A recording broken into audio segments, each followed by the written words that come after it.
များတို့တချို့အသက်16နှစ်10တန်းအရွယ်တုန်းကတော့အင်္ဂရိတ်စာဆရာမရဲ့အတွင်းခံပေါင်းပြီးကိုခိုးကြည့်နေတုန်းရှိနေသေးတယ်ဒါပေမဲ့16နှစ်တာရှိသေးတဲ့ Max Starman ဟာ Arsenal တင်းအတွက်စံချိန်အမျိုးမျိုးတင်နိုင်ခဲ့ပါပြီ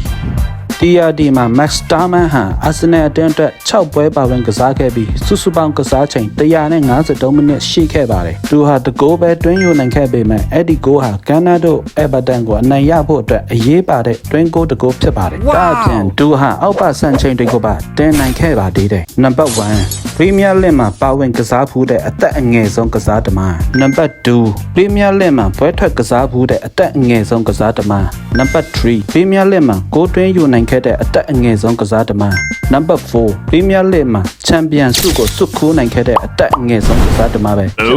အခုကြည့်နေတဲ့အသက်16နှစ်တာရှိသေးတဲ့ဒါတို့ပါလုံနေကြတာ comment မှာမှန်ခဲ့ပေးကြပါဦး